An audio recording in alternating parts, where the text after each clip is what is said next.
Yeah. And other than feeling tired, I know it's kind of like the biggest indicator of how like you may not be getting quality sleep. What are some other things that you may want to look for that are like, okay, maybe I need to take a look at my sleep and see like what's going on? Well, I think if you feel like if you're in trouble paying attention during the day, if you feel like you're moody, if other people are noting that you're moody, oftentimes partners will tell people like, "Oh man, you're just at it right now." So I think oftentimes, sometimes you can't really tell what's that you're having a sleep problem until you see how you act during the day. And really, oftentimes, how you sleep can affect how your day is. And on the other hand, also how your day is can affect how you sleep. So I think it's a few different things. So fatigue, mood, attention sometimes can be an issue.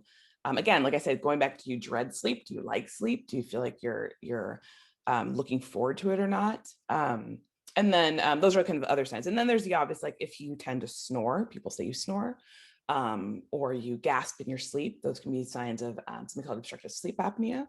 Um, if you tend to have, a lot of muscle twitching, or you find it hard to settle at night, all those, there could be a lot of different things that could indicate that there's some issue with your sleep. Gotcha. And another idea is we could talk about how much sleep you're getting, but also the quality of your sleep, right? And so, one thing that we hear constantly, or everyone kind of has a idea of what it is REM sleep. And so, why don't we talk about what exactly REM sleep is, so we can get a better idea? Right. So there's recognized four stages of sleep right now, and I'm going to answer your question by just briefly talking about the other one. So Mhm. there's N1, which is like a transitional, very light sleep.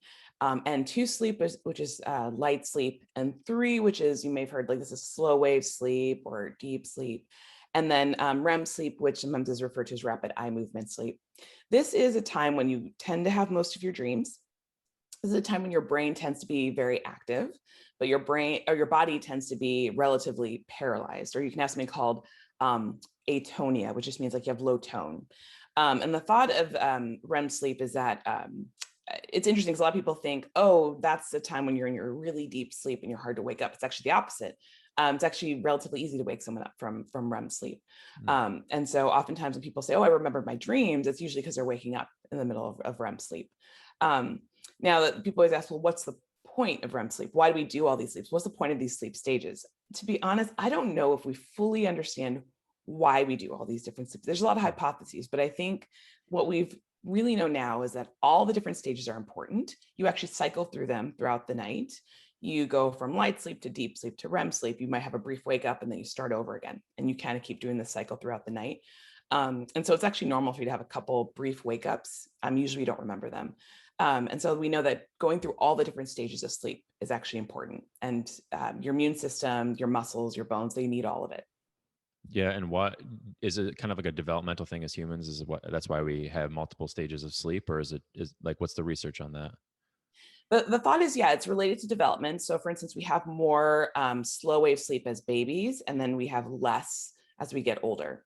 So there's thought that there must be something developmentally needed in different types of stages of sleep, and as we get older, we need less of it. To be honest, and if there's another sleep specialist out there who's figured it out, I think we're still trying to figure out, like, why exactly do we cycle? Why is it the way it is? What does each stage of sleep? Why do we need them all together? I think we're still trying to figure it out, but at least I think we know. Okay, they're all important. And that's Yeah, what they we, all serve a purpose, right? yeah, they all seem to serve a purpose. Mm-hmm. And for when you are sleeping, for people who maybe are, is the dream part of when you're sleeping, is that the REM sleep you said, or no? We tend to do most of our dreams during REM sleep. Okay. Yeah, you can have some dreams, I believe, during non-REM sleep, but it's REM sleep is kind of known for dreams. And when you're having dreams, like, because I don't remember anything in my dreams, like I Mhm. don't, to be honest with you, I can't remember the last time I had a dream. But is that an indicator of sleep quality or no? No, No. Okay. no, not necessarily. A lot of people think it is, and there are plenty of people who have wonderful sleep, wake up and feel great, who don't remember their dreams, and there's plenty of people who do. And for some of your patients, do you have people like, I've heard people obviously with dreams, they'll write down the dreams so they can remember them. But for sleep, do you have people do like notes or perhaps keep a log of how they're sleeping every night to track progress and things that you're trying to change? Yes. So it's a sleep log is actually a great tool that a lot of sleep doctors use, because a lot of us we can remember how we slept the night before typically, but if someone asks like, well, how did you sleep on Monday? Oh, I don't remember. I think okay.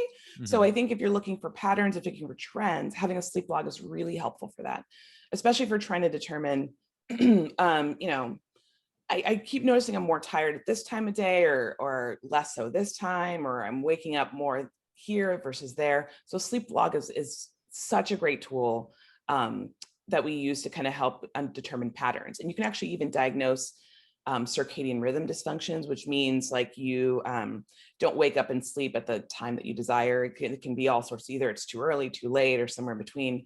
It helps us actually even diagnose things like that. Mm.